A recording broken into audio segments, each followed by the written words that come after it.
2000 baru itu 2021 ya, diperpanjang sampai Maret 2023, katanya diperpanjang. Lalu memang ada barang 985,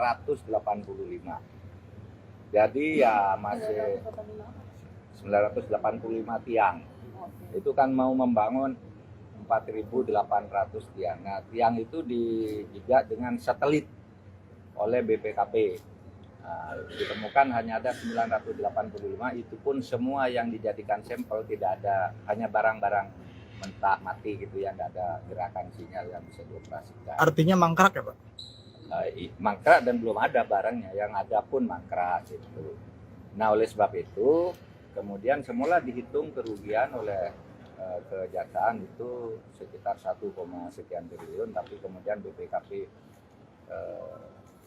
turun tangan, diperiksa itu ternyata mulai dari perencanaan, dari penunjukan konsultan, penunjukan barang, markup dan sebagainya itu, nah itu yang kemudian dijadikan alasan. Mari kita berpikir positif saja, ini tidak mengarah ke partai, tapi tindak pidana, dugaan tindak pidana korupsi yang nanti bisa dinilai secara terbuka di pengadilan.